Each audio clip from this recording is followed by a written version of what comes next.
Hi guys, I'm back again after 2 months without a video, and I would just like to start off by saying I'm sorry that I haven't been able to upload quite frequently in the past few weeks.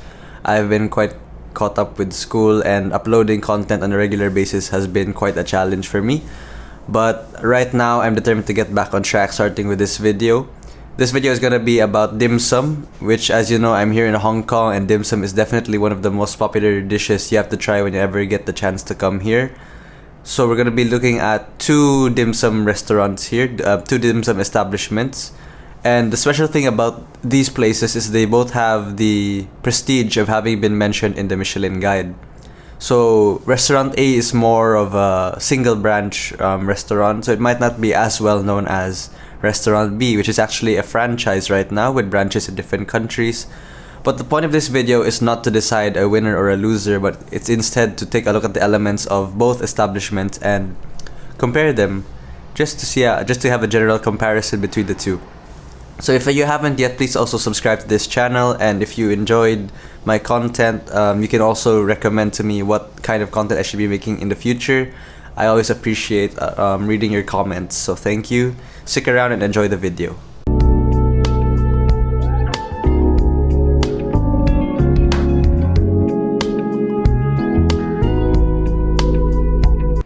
The first place we're visiting in this video is One Dimsum, located in Prince Edward. They're well known for having acclaimed a Michelin star in the past, and while that star may have been retracted, they still remain a very quality establishment until today.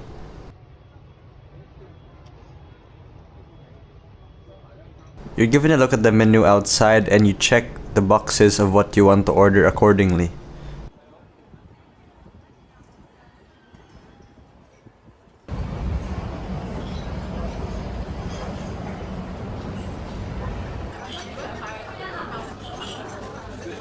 Heading inside, you'll see the place is packed with locals, and like in all good dim sum restaurants, you're served your hot tea, which is to accompany your food to come.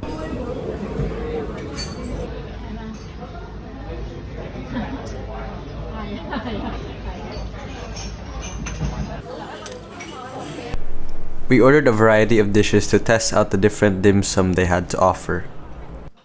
The first one which arrived was the ham sui kok, which is a deep-fried glutinous rice dumpling with some minced pork inside.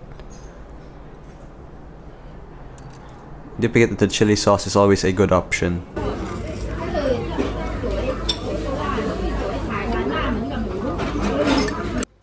Following that, we tried their curry squid tentacles, which is actually surprisingly really good. Just had a mild curry flavor, and the squid was quite delicious. Next up was the deep fried bean curd rolls.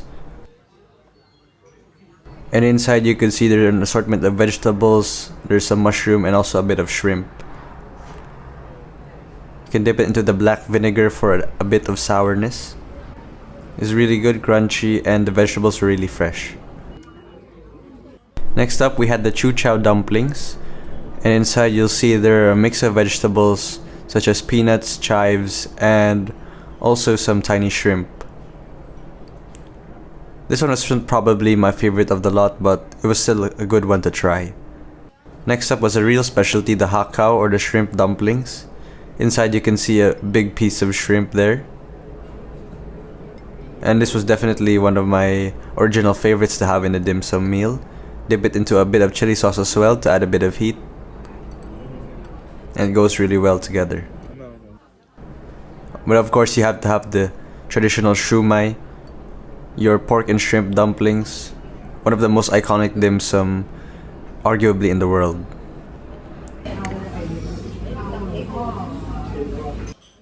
And like the hakao, you can dip it into the chili sauce for a bit of heat. Really delicious shumai, and yeah, just really a classic to have in every dim sum meal. For dessert, we had something I actually haven't had before. We tried these deep fried egg rolls coated in honey and sesame seeds. While the predominant flavor is honey, there's not much flavor to the egg rolls themselves, but still a pretty good dessert to have after that meal. Our bill came up to around 184 Hong Kong dollars, which is not bad at all for dim sum of this quality. So let's see how the next restaurant holds up with this one. But before we head over to the second restaurant, I actually want to take some time with you to discuss about what dim sum actually is. Some people might have this misconception that dim sum is limited to a number of items. Probably the most popular ones like shumai, hakao. They probably have this misconception that dim sum is limited to a number of different preparations, but actually dim sum can range over a really wide variety of not only preparations but also ingredients and the dishes that arise from these two. So basically, you can have some dishes steamed, as you know. You can also have them deep fried, boiled, and other preparations which can make dim sum. But the main idea of dim sum is to have these small proportion dishes. You have probably like 5 or more of them, and you have them with tea. So the 5 dishes, you have like small bites. You drink it with tea, and that's the meal that constitutes the meal itself. So that is what you call dim sum, and yeah, it's usually eaten during breakfast and lunch. So yeah, I hope I was able to give you a bit of information about dim sum. So let's head on to the second restaurant. The second place we visited was Tim Ho Wan, and as you know, Tim Ho Wan is a famous dim sum franchise with branches all over the world. Well known because they're not only great with their dim sum, but they're also one of the cheapest Michelin meals you can get. We visited the second branch in Sam Sui Po, which is also known as one of the 2 branches which was actually awarded a Michelin star.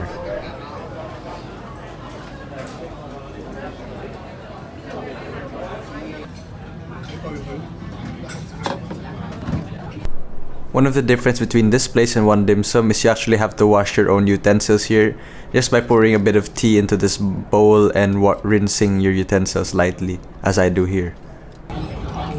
And again, you have your hot tea which goes with your dim sum to come. The first dish which arrived was their specialty, these barbecue pork buns, and inside you'll see the filling of barbecue pork in a sweet sauce, and you have the pineapple bun on top. A really great combination, and one of their trademark dishes that you have to try whenever you get the chance to visit Tim Ho Wan. Next we had the lo mai gai, which is the glutinous rice wrapped inside this leaf, and you actually have to unwrap it yourself, like I do here, but it's not really a problem. And inside you'll see the glutinous rice, which inside actually has some meat inside. You get some chicken, some mushrooms, and I think there was a bit of chestnuts. So yeah, you get a look at the lots of filling inside the rice.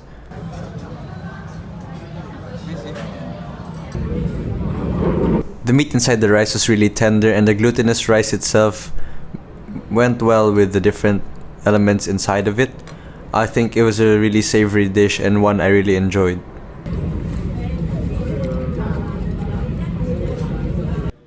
Next we had these wontons in a chili sauce, one of my favorites as well. As you can see, just dip it into that sauce you have underneath.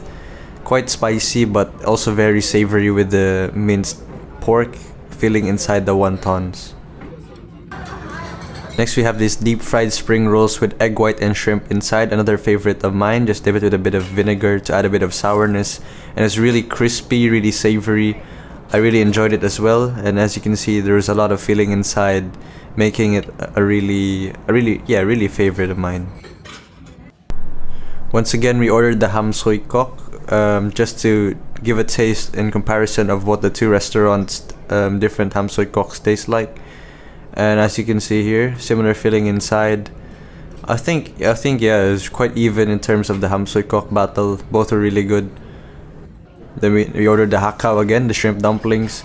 Probably I'm favoring towards the one dim sum hakao since the filling inside was a bit more there's a bit more filling, but the wrapper on this one was a bit more compact, so it was sticking to the filling quite well. But yeah, both of them are actually really good quality.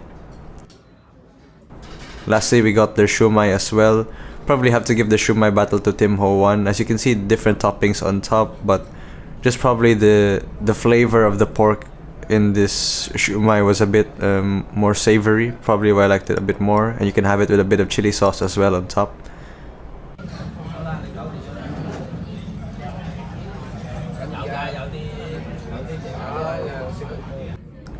And after every dim sum meal, it's always good to rinse down with some hot tea to help you digest the food. And our bill in the end was pretty similar, 188 Hong Kong dollars, so $4 more than one dim sum, really close and still very affordable. So that was it, guys. I hope you enjoyed my first video back after 2 months. I hope you learned something about dim sum, and hopefully when you get the chance to have your next dim sum meal, you take note of some of the things I mentioned in the video.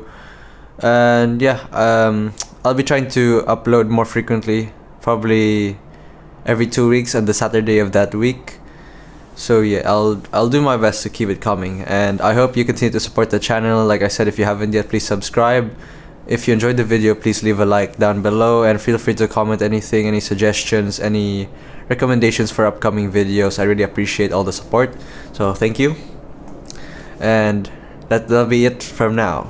See you in the next video.